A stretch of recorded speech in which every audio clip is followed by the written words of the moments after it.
Halo, assalamualaikum warahmatullahi wabarakatuh. Kembali lagi bersama saya Ahmad Wahyu Margotama di channel SMP Bilingual TV. Oke, pertemuan pada kali ini kita akan mereview tentang materi PJOK yang keluar pada penilaian akhir tahun untuk kelas 8 ya. Sebelum kita review bersama-sama, jangan lupa disiapkan alat tulisnya agar kalian bisa mereview apa yang kita review kali hari ini. Oke, untuk materi yang pertama tentang kebugaran jasmani. Sebelum kita review kebugaran jasmani, jangan lupa di subscribe, like, komen, dan share ke teman-temannya agar kalian semua bisa belajar bersama-sama materi PJOK kelas 8 ya. Oke, kembali lagi kebugaran jasmani. Kebugaran jasmani ini kemampuan tubuh untuk melakukan aktivitas ya. Untuk materi pertama yaitu komposisi tubuh. Komposisi tubuh ini terdiri dari atom, organ, jaringan, dan yang lainnya. Ada banyak sekali komposisi tubuh di dalam kita. Kemudian yang kedua ada komponen biomotorik. Komponen biomotorik ini yang kita jelaskan di sini ada 4, harusnya ada 10 ya. Di sini udah ada daya tahan, kekuatan, kecepatan, ada kelentukan, kemudian ada daya ledak, ada kelincahan, kemudian ada mobility, ada akurasi, dan yang lainnya. Oke, daya tahan. Daya tahan ini kemampuan tubuh untuk melakukan aktivitas dengan sangat lama tanpa ada gangguan kecapean. Ya. Dan daya tahan ini juga dibagi jadi 2. Ada daya tahan otot sama ada daya tahan jantung atau paru-paru. Untuk daya tahan otot ini, ya, kemampuan tubuh untuk melakukan aktivitas otot dengan sangat lama tanpa ada gangguan kecapean ya. Kemudian contoh latihan daya tahan seperti kalian melakukan lari kurang lebih 30 menit atau 1 jam, lari terus menerus ya. Itu untuk memompa dan untuk melatih daya tahan jantung.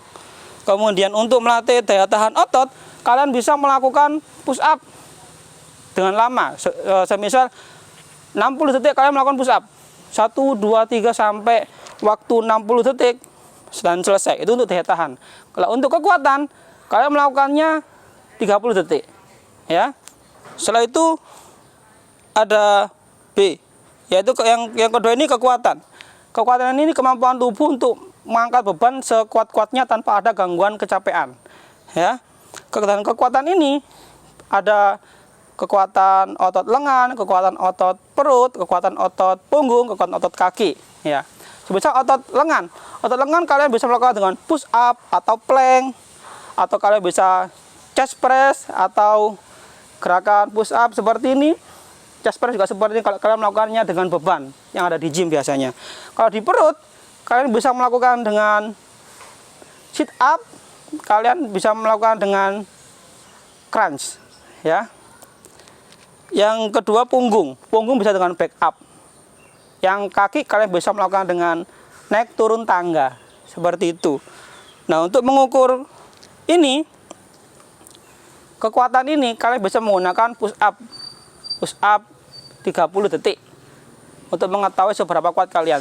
Semisal si A melakukan push up 30 detik, 1, 2 sampai udah waktunya 30 detik dan ternyata dia dapat 20, berarti kekuatannya udah dapat 20 seperti itu. Kemudian yang ketiga kecepatan. Kecepatan merupakan kemampuan tubuh untuk melakukan aktivitas dengan sangat cepat dengan waktu yang singkat. Kecepatan ini identik dengan lari. Contohnya lari sprint 100 meter, 50 meter, 200 dan 400 meter. Untuk yang keempat merupakan kelentukan. Kelentukan ini merupakan kemampuan tubuh untuk memperluas ruang gerak persendian di tubuh kita. Contohnya split. Kemudian contohnya lagi cium lutut. Seperti itu. Kemudian yang materi sub ketiga ini pengukuran. Ketika kita berolahraga pasti ada pengukuran. Pengukuran ini berfungsi untuk mengetahui seberapa kemampuan kita dalam melakukan aktivitas olahraga. Contohnya untuk mengukur VO2 max. VO2 max itu termasuk volume oksigen maksimal. Kebanyakan olahragawan menggunakan tes MFT, multi fitness test. Itu seperti lari tes tung yang udah kita pelajari di semester 2 di pertama kali bertemu itu. Kita udah belajar dan praktek tes tung. Misal lari dari titik A ke titik B, tung level 1, jantung level 1, 2. Nah, itu namanya tes MFT. Itu untuk tes kardiovaskular atau volume oksigen maksimal. Kemudian untuk mengukur daya tahan, udah saya jelaskan tadi, untuk mengukur daya tahan otot lengan menggunakan waktu 60 detik. Perut sama 60 detik, di waktu berapa dapatnya dan hasilnya berapa itu udah daya tahannya. Pokoknya 60 detik. Kemudian untuk yang kekuatan 30 detik.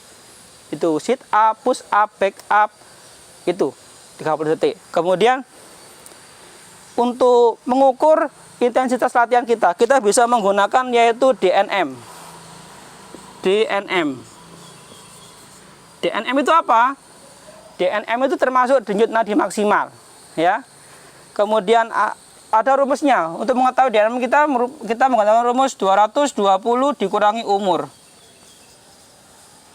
Kalau umur kalian 14 atau 15, berarti 220 dikurangi 14.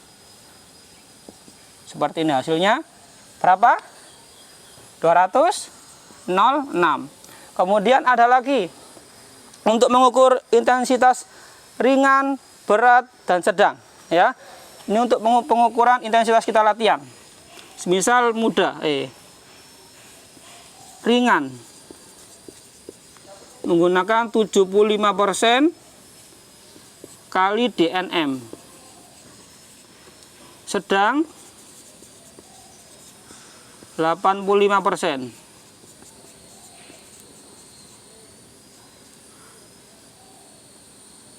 Berat atau tinggi menggunakan 95% kali DNM. Oke, ya itu materi tentang kebugaran jasmani. Oke, untuk materi yang kedua kita membahas tentang senam irama. Pengetahuan umum tentang senam irama. Senam irama merupakan gerakan aktivitas olahraga yang diiringi dengan musik. Biasanya ada beberapa ketukan, yaitu ada 2x4, ada 2x8. Itu ya. Dan kemudian ada yang menggunakan gerakan kaki atau gerakan lengan, ada yang dikombinasikan antara kaki sama lengan. Oke, langsung saja. Prinsip langkah kaki ada marching step. Marching step itu gerakan untuk langkah kaki seperti ini, jalan di tempat. Kemudian ada single step. Single step gerakan langkah satu langkah ke kiri, satu langkah ke kanan. Jadi satu langkah ke kanan, satu langkah ke kiri. Ini namanya single step. Kalau double step, 2 langkah samping kanan, 2 langkah samping kiri. Kemudian kalau single diagonal, di serong. Jadi ketika kita lurus seperti ini, serong ke kanan, single diagonal. 1 ke kanan, 1 lagi ke kiri, dan kembali lagi. Seperti itu untuk yang single diagonal. Untuk yang double diagonal itu ada 2 langkah menyamping atau serong. Kita lurus seperti ini, kita melakukan 2 langkah samping kanan, selesai kembali lagi 2 langkah samping kiri. Seperti itu untuk langkahnya. Kemudian untuk prinsip dasar ayunan lengan, ini ada bicep curl. Bicep curl ini kalian melakukan kedua tangan taruh di atas seperti ini, kemudian dari tekuk ini diluruskan. Nah, seperti ini namanya bicep curl. Lalu yang kedua ini ada chest press. Chest press tangan di depan, kemudian didorong. Nah, ini namanya chest press. Misal kita gabungkan antara single step sama bicep curl seperti ini. Nah, ya. Kalau single step sama chest press seperti ini. Ya, kita udah pernah senam bareng, ya. Oke, ini merupakan untuk materi yang ketiga. Kita akan membahas dan mereview bahaya pergaulan bebas. Bahaya pergaulan bebas ini merupakan suatu bentuk perilaku penyimpangan yang berlebihan. Kemudian ada pun ciri-ciri pergaulan bebas. Yang pertama, pakaian terbuka, kemudian terjerat pesta atau hura-hura. Yang ketiga, ingin mendapatkan harta yang banyak dengan segala cara, menghalalkan segala cara. Yang tiga, faktor penyebabnya. Faktor penyebabnya bisa dilihat ini, ada keluarga yang broken home, kemudian dari keadaan ekonomi, dan rendahnya taraf pendidikan. Kemudian yang keempat, ini cara mengatasi. Cara mengatasinya itu menjaga keseimbangan pola pikir, dan yang kedua, memperbaiki cara pandang, Ya, seperti itu. Itu untuk materi yang ketiga. Untuk materi yang keempat, kita akan membahas tentang senam lantai. Oke, untuk materi keempat, kita membahas tentang senam lantai.